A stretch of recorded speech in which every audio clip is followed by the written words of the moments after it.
Before I get to the stories, could I ask you amazing people to like and subscribe if you haven't already? I would really appreciate it, and it will help the team push out more stories. Thank you. Now to the stories.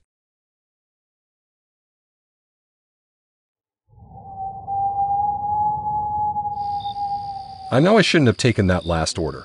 It was nearly midnight on a Tuesday. I still had another half hour to go before my shift ended, and I was exhausted from running around town all night delivering food. But that $15 payout popped up on my phone, and I figured, what's one more? It was a small order from the 24-hour diner heading out to some address on the outskirts of town. Quick and easy, right? As I drove out there blasting some loud music to keep me awake, the houses started getting fewer and farther between. I was headed towards the old industrial area, full of empty warehouses and rail yards.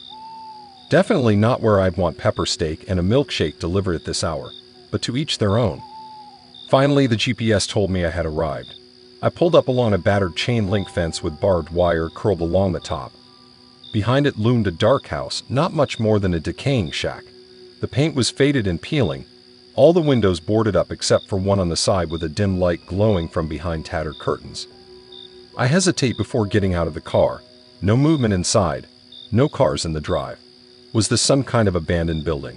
My phone said this was the correct address, but something felt off. I could keep driving, cancel the order. But the money flashed in my mind. Get over yourself, I muttered. Probably just some night owl recluse ordering a late dinner. Grabbing the paper bag labeled Angie's Diner, I headed up the pitted walkway through overgrown weeds. The place looked even more dismal up close, like maybe no one had lived here for years. As I got closer to the door, I heard a noise from inside that made me freeze. Was that whispering? Pressing my ear against the weathered wood, I definitely made out hushed voices. Yet no light or movement was visible through the curtain window. I leaped back, my tired brain suddenly buzzing with adrenaline. This was the kind of situation they warned us about in training. Who knew what sort of creepy trouble I'd gotten myself into out here all alone? For all I knew, that diner food could be bait to lure unwitting delivery drivers to their doom. I decided to get the hell out of there, dropping the bag as I sprinted back towards my car. But just then, the battered front door creaked slowly open behind me. I couldn't help glancing back, morbid curiosity getting the best of my panic. In the gap of dim light, I saw the shadowy form of a figure standing motionless, watching me. I flung myself through the open car door, hitting lock and slamming it shut in one frantic movement. Fumbling to start the engine with shaking hands, I kept my eyes glued fearfully to the rearview mirror, half expecting something to come lurching out of the darkness towards me. But the figure never moved from the doorway. As I peeled out of there like a bat out of hell, gravel spraying, the last glimpse in my mirror showed the door slowly shutting once more, the whispering voices extinguished. I drove even faster than when I had rushed there earlier, ready to be far away from whatever that place was. The empty roads and glowing streetlights downtown had never felt so comforting. As I headed back towards the bright lights of Angie's Diner, the familiar sights helped slow my pounding heart. I dashed inside, nearly collapsing with relief into my usual booth.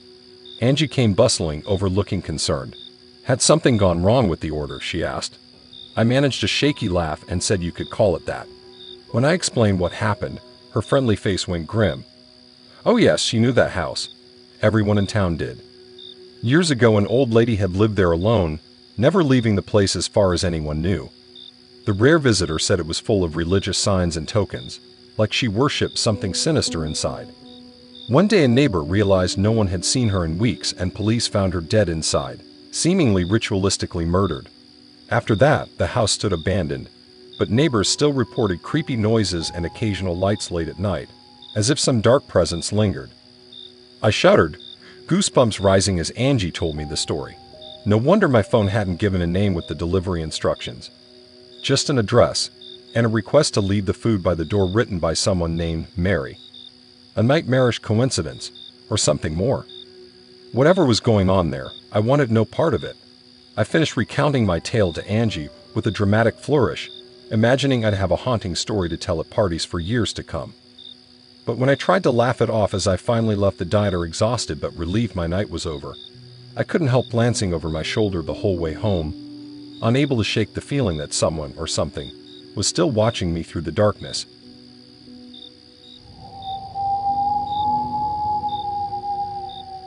I was still pretty new to DoorDash, trying to pick up some extra weekend cash, when I got the delivery request that sent me down the creepiest road ever. The pay was decent, the restaurant wasn't too far, and the customer even included special delivery instructions to make sure I could find the place. Seemed easy enough at first. I should have known better. The instructions told me to head south out of town into an area I wasn't familiar with. Rural countryside, lots of twists and turns down narrow back roads. The GPS signal on my phone kept blinking in and out. I figured no big deal at first. Reception gets flaky out in the sticks. But soon I was deeply regretting taking this delivery. Every turn took me further into a tangled maze of gravel lanes and dirt tracks, nothing resembling the nice orderly grid of suburb streets I was used to. No street signs, no other cars, just increasingly dense woods lining the road. As the paved road dwindled to pitted hard-packed dirt, my car bouncing through deepening ruts, I kept double-checking the address and customer instructions. This couldn't be right. The glow of the township behind me had faded from view long ago. Where the heck was I going? Just when I had decided to give up and turn back, I spotted a small weathered mailbox ahead marking a nearly hidden driveway. Triple-checking the instructions, this seemed to be the place. Relieved, I pulled onto the narrow gravel drive, towered over by dark silent pines, and leading seemingly nowhere. Almost immediately, everything went completely dark. Thick fog had rolled through the forest, cutting off what little dusk light filtered through the trees. I couldn't see more than a few feet ahead, the taillights of my own car glowing dimly red through the soup. I inched along through the gloom, gravel crunching under my tires deafeningly loud in the muffled quiet.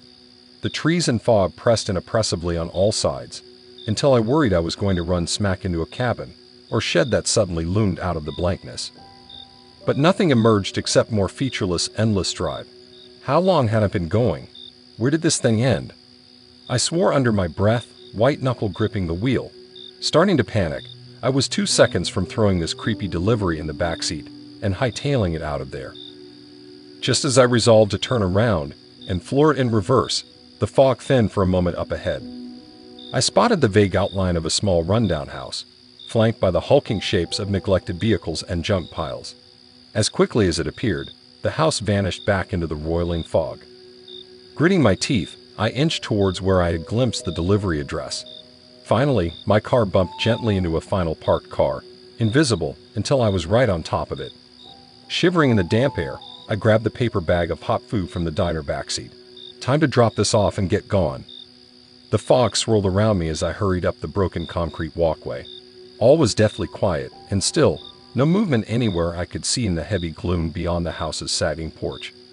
As I raised my hand to knock on the weathered front door, I suddenly froze. Was that a face peering through the darkened window at me? Before I could look closer, the door creaked slowly inward. I stumbled back, startled. Squinting warily into the darkened interior, I extended the delivery hesitantly. Order for.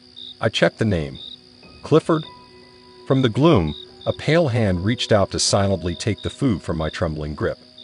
Behind the door, only darkness and indistinct shadows that I prayed were just furniture.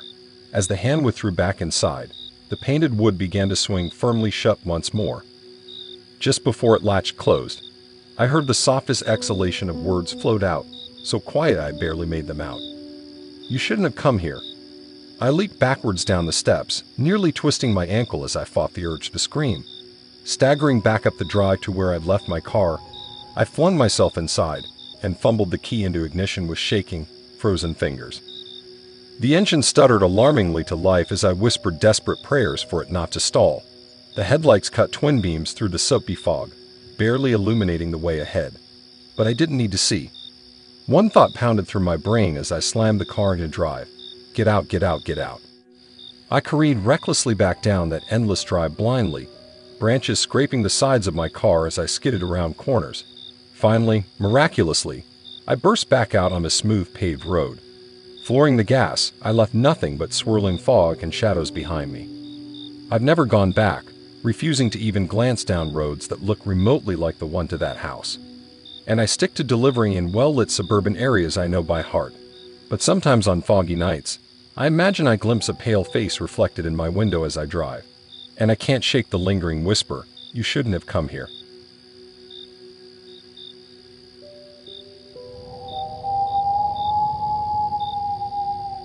Working for DoorDash has always stressed me out. So many things can go wrong. Miss one little customization or instruction, and you get an angry customer. But what happened last Tuesday was my biggest fear come to life. I accidentally sent someone to the hospital. It still haunts me, replaying over and over. It started like a normal dash. I grabbed an order from a trendy sandwich shop heading across town to a nice neighborhood. Turkey club on wheat, extra avocado, some fancy flavor tea, piece of cake. The delivery instructions even said soy allergy. Please triple check order. Got it. I scanned the 2 items in my hot bag in the store parking lot. Wheat bread, turkey, bacon, tomatoes, no mayo, avocado. Seemed soy-free to me, but I asked the prep guy double-checking. Nope, he confirmed, soy-free. Off I went, just another quick run on a busy night. Knocked on the cute little brick house nestled amongst flower beds. A blonde woman in workout clothes opened the door. Oh good, I'm starving, thanks. And I was already hurrying back to my car thinking of my next pickup, when I heard a strange choking sound. Whipping around, I saw the woman staggering backwards into her entryway, face rapidly turning red and puffy. Oh God, was she having an allergic reaction? Her terrified gaze met mine for a split second before she collapsed to her knees, skin breaking out in hives, lips swelling. I rushed over in a panic. This couldn't be happening. She wheezed something about EpiPen between gasps as I helped lower her to the floor. I sprinted to the kitchen, nearly knocking over a vase in my haste, and rummaged through drawers until I found the injection. Rushing back to her side, her face was swollen beyond recognition, chest heaving for air. I stabbed the EpiPen into her thigh, hands slippery with sweat. Immediately, I was yelling 911 info to the operator, stumbling over my words as the woman struggled to breathe. The few minutes until the ambulance arrived felt like an eternity of blinking lights, medical jargon from EMT swirling over my head, and the ghastly image of the woman's purple-tinged face etched forever in my mind. After they rushed her away, I stood frozen on the quiet street, heartbeat pounding in my ears. I couldn't grasp what had just happened. How could I have almost killed someone? It wasn't until the police arrived that I snapped out of my spiral. Their questions came flooding in. Yes, I prepared her food. Yes, I was aware of her allergy. No, nothing indicated the sandwich had soy. I showed them the order receipt as proof, my hands still shaking. As the officers examined the ingredients, I prayed desperately that something would explain this nightmare. Then I heard the words that made my heart drop in my shoes. The avocado tea, listed as soy milk on the receipt. Of course, the tea must have been made with soy milk, and I had completely missed it. My mind reeled with horrifying revelation. This was all my fault. That poor woman could have died from my careless mistake. I suddenly remembered her note. Please triple check order. I had failed her completely. The rest of the night passed by in a blur. More questions from police, apologetic calls from sandwich shop management, panicked voicemails from DoorDash asking for details on what was clearly about to be a massive lawsuit. I answered numbly, the image of the woman's anguished face haunting me. Over the next few days, I replayed my actions obsessively. Why hadn't I thought to ask the ingredients of a specialty tea? Why hadn't I followed her instructions to triple check? If only the soy milk had somehow been marked more clearly. Such a stupid, preventable mistake. I eventually got word that the woman had thankfully recovered after some time hospitalized, though I'm sure the trauma still follows her too. DoorDash sent me a formal write-up about retraining rules for allergies and custom orders. The police ruled it an accidental case of negligence. No criminal charges would be filed. Small comfort given the unimaginable horror I still felt. I haven't been able to work since, the guilt eating me alive anytime I think of doing another delivery. That woman's swollen face haunts my dreams, her panicked eyes pleading why I failed her.